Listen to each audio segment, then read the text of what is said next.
Hello నమస్తే welcome to my channel say something. మిత్రులందరికీ శుభోదయం. స్క్రీన్ మీద చూస్తున్నారు కదా, ఖడ్గం మూవీ. ఈ మూవీ 29/2002 రిలీజ్ అయ్యింది. ఇది మూవీ అదే నవంబర్ 29ని.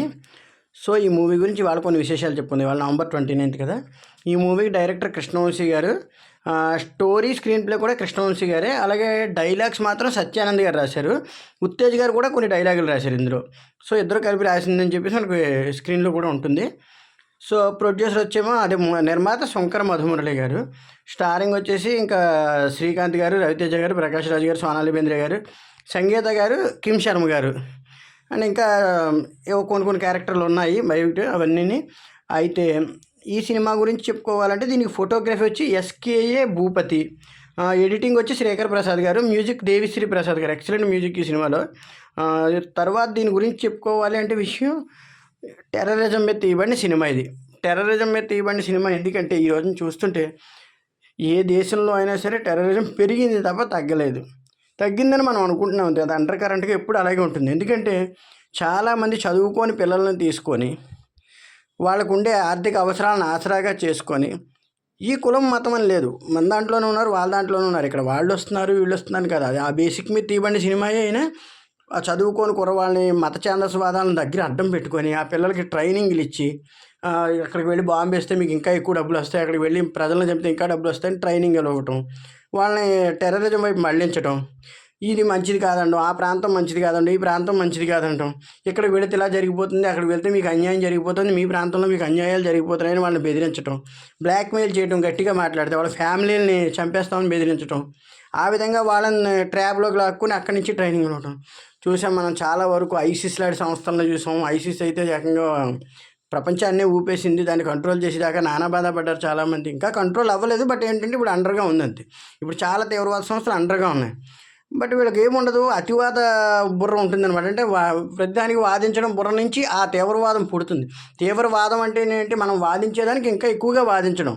ఇప్పుడు కొంతమంది చూస్తుంటారు, ఏదైనా విషయం చెప్తే దానికి ఇంకా రిపీటెడ్గా వాదిస్తూ ఉంటారు తప్ప దానికి సొల్యూషన్ అడగరు.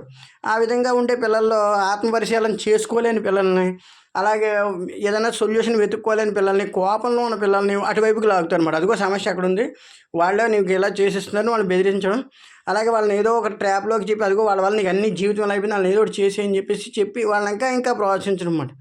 ఆ ప్రోత్సహించినప్పుడు కాస్త మంచి చెప్పి, అది అలా కాదు ఇలాగైతే వెళ్తుందని నువ్వు మంచిగా చెప్పడం మానేసి నువ్వు ఇలా చేసేస్తే జరుగుతుంది అనడంతో వాళ్ళ తీవ్రవాదం వైపు పూర్తిగా మారిపోయి, వాళ్ళకి విచక్షణ మర్చిపోయి తనలాంటి పిల్లలే కదా, తనలాంటి వాళ్ళే కదా అనే విచక్షణ లేకుండా చేసే పనులే ఈ తీవ్రవాదం అనమాట. చాలా బాగా తీశారు. నిజం చెప్పుకోవాలంటే ఫస్ట్ హాఫ్ నుంచి చివరి వరకు కూడా స్టోరీని చాలా బాగా నేరేట్ చేశారు. ప్రతి దానికి విలువ ఇచ్చారు. ఇందులో ఏ మతానికి ఆపాదించబడలేదు. ఇది కేవలం జాతికి ఆపాదించబడింది.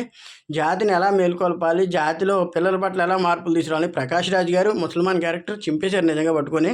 ఆయన ఫస్ట్నే ఒక బ్రాహ్మణ యువకులందరూ యాత్రకు వెళ్తుంటే వాళ్ళు వచ్చి దాడి చేస్తుంటే ఆపే సీన్ కానీ, అలాగే ఒక దగ్గర జెండాను తగలబెడుతుంటే కోపంతో ముగ్గురు, రవితేజ గారు, శ్రీకాంత్ గారు ప్లస్ ఇతను కూడా ఎవరు ప్రకాష్ రాజ్ గారు కూడా అక్కడికి వెళ్ళి ఫైట్ చేసే సీన్ కానీ, అలాగే బ్రహ్మాజీ గారు చనిపోయినప్పుడు ముగ్గురులోనే వచ్చిన ఆవేశం కానీ, అలాగే సత్యం పలికే హరిశ్చంద్రుల అవసరానికో అబద్ధం అనే సాంగ్ ఉంటుంది. సాంగ్ కానీ ఎక్సలెంట్గా ఉంటుంది అనమాట. అందులోకి సినిమాలో సోనాలి బెంద్రే గారు, శ్రీకాంత్ గారి సీన్స్ బాగుంటాయి. అందులో మంచి మంచి సాంగ్స్ ఉంటాయి. నువ్వు అనే సాంగ్ కూడా చాలా బాగుంటుంది. సాంగ్ అయితే ఇప్పటికీ అది ఆల్ టైమ్ ఫేవరెట్ అందరికీ. అలాగే స్వాతంత్ర దినోత్సవం వస్తే అంటే August 15 ఇండిపెండెన్స్ డే వస్తే మనకి సినిమా ఖచ్చితంగా కట్టుకొని ఏదో ఒక ఛానల్లో వేస్తారు. ఎందుకంటే అది దానికి సంబంధించిన సినిమా కాబట్టి. దేశభక్తి నరనరాన నింపిన సినిమా ఇది. సీతారామ శాస్త్రి గారు అయితే ప్రాణం పెట్టారు సినిమాకి, చాలా పాటలకి. ఈ ఖడ్గం అనే టైటిల్ని కూడా ఆయన ఎంతో బాగా రాశారు. టైటిల్ సాంగ్ ఉంటుంది, ఖడ్గం టైటిల్ థీమ్ ఉంటుంది, ఆ థీమ్ కూడా అద్భుతమే అది. అలాగే జెండా వందే మాత్రం అన్నప్పుడు జెండా ఇలా ప్రతి ఏరియా నుంచి ఇలా తిరుగుకుంటూ వెళ్ళి మనకి హైదరాబాద్లో తిరుగుతున్నట్టు ఇలా చూపిస్తారు. చార్మినార్ మీదుగా, ఇతరత్ర గుళ్ళ మీదుగా, ఇవన్నిటి మీదుగా కూడా తిరుగుతున్నట్టు చూపిస్తారు. ఎక్సలెంట్గా ఉంటుందంటే సమభావం సమతాభావం కావాలని, మతతత్వాలు వేడాలి, అందరూ సహోదరులుగా బతకాలని చూపించడం, వాటి మధ్య నుంచి ఇచ్చిపెట్టే వాళ్ళని ఎప్పటికప్పుడు తుదముట్టించాలని చెప్పే మంచి సీన్లు ఇవి. క్లైమాక్స్లో ప్రకాష్ రాజ్ గారి యాక్షన్ అయితే ఇంకా ఎక్కడే ఉంటుంది. ఎందుకంటే ఆయన వాళ్ళ తమ్ముడు తప్పు చేశాడని తెలిసినప్పుడు ఒక్కసారిగా మనం అనుకుంటాం సపోర్ట్ అట్టు వెళ్తాను, కానీ ఒక్క నిమిషంలో అతను ఇలాంటి వాడిని చంపేయండి సార్, ఎందుకంటే వీడు ఉంటే దేశం బతకదు ప్రపంచం బతకదని చెప్పడం. చాలా శ్రీకాంత్ గారు అప్పటిదాకా డల్ అయిపోయిన మనిషి, అంటే అతను సోనాలి బెంద్రేని పోగొట్టుకుంటారు ఈ తీవ్రవాదుల దాడిలో.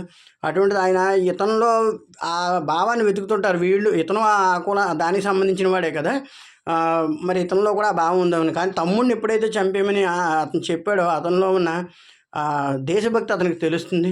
క్లైమాక్స్ అతనే చంపేస్తాడు ఇంకో విలన్ ఏకంగా గొలుసులు పెట్టి బంధించి. చాలా బాగుంటాయి నేరేషన్ సీన్స్ అయితే కానీ, ఒక్కొక్క నేరేషన్ కొన్ని డైలాగులు అయితే పేలే ఏకంగాను. ఒక్క నిమిషం టైం ఇచ్చి చూడమని శివాజీ రాజా గారు డైలాగ్ చెప్తారు. ఒక్క నిమిషం ఆర్మీకి టైం ఇచ్చి చూడమని, ఇటువంటి వాళ్ళు ఎవరుంటే వాళ్ళని నేరేస్తాం, కాకపోతే చట్టం న్యాయమైన దేశం చేతులు కట్టిస్తోందని. నిజమే, కొన్నింటికి లోబడి మనం ఉండాలి, వారు చేసిన పని మనం చెయ్యక్కర్లేదు. కాకపోతే అడ్డు వచ్చినప్పుడు మటు ఖచ్చితంగా వాళ్ళని చంపాల్సిందే, శిక్షించాల్సిందే. ఎందుకంటే అన్యాయాన్ని తుదముట్టించాలంటే దేవుడు మాత్రమే ప్రతిసారి రాలేడు కాబట్టి మనమే రక్షించుకోవాలి. ఆ విషయంలో ఆర్మీ సోల్జర్స్ గ్రేట్ వాళ్ళు. బ్రహ్మాజీ గారి విషయంలో జరిగినప్పుడు అది చాలామంది ఆ విధంగానే బాధపడతారు. అలాగే మంచి మంచి పాటలు, అల్లరి చిల్లరగానే ఒక సాంగ్ ఉంటుంది సంగీత గారిది వాళ్ళదని, అది కూడా చాలా చాలా బాగుంటుంది పాటలుగా కానీ స్క్రీన్ ప్లేగా కానీ సినిమాగా కానీ. శ్రీకాంత్ గారు అయితే సీరియస్ పెర్ఫార్మెన్స్ అయితే మనకి ఆపరేషన్ దుర్యోధన సినిమా చూసాం కదా, అదొకటి బాగా గుర్తుండిపోతుంది. తర్వాత ఖడ్గం విపరీతంగా గుర్తుండిపోతుంది. ఎప్పుడు ఫన్గా లవ్ స్టోరీస్, చిన్న ఫ్యామిలీ స్టోరీస్ చేసే శ్రీకాంత్ గారు కొన్నిసార్లు అలాంటివి మంచివి చేశారు. అందులో ఖడ్గం ప్రత్యేకమైంది. ఆ సీరియస్ క్యారెక్టర్ ఎక్కడ నవ్వు ఉండదు ఆయనకి. చివరి వరకు ఆయన నవ్వుతూ ఉన్నట్టు మనిషి కనబడరు. మనకి ఫ్లాష్ బ్యాక్లో సోనాలి బెంద్రేతో ఉన్నప్పుడు కూడా మ్యాక్సిమం సీరియస్ మోడ్లో ఉంటారు ఆ పాటల దగ్గర తప్ప. సో ఇంకా రవితేజ గారు ఆయన సినిమా అవకాశాల కోసం వెతుక్కుంటూ చివరిలో గిరిబాబు గారిని ఉత్తేజ్ గారు, రవితేజ గారు దేశం కోసం చెప్పి బంధించేసి మరి నిర్మాతని ఆ సినిమా కోసం చెప్పి ఒక్క ఛాన్స్ అని అది బతిమాలడం కానీ ప్రతి ఫస్ట్ నుంచి కూడా చాలా బాగుంటుంది. ఆ బతిమాలి మరి అతనితో ఒప్పిస్తారు. ఆఖరికి ఆయన సినిమా తీయడానికి కూడా అతన్ని గదిలో బంధించేసి చెప్తే అతను ఏడ్చి మరి కట్లు ఇప్పండిరా ఇన్నాళ్ళు ఎక్కడున్నారంటాడు. అలాగంటే ప్రతి యువతకు సంబంధించిన సందేశాత్మక చిత్రం ఇది. Please subscribe my channel. Thank you very much.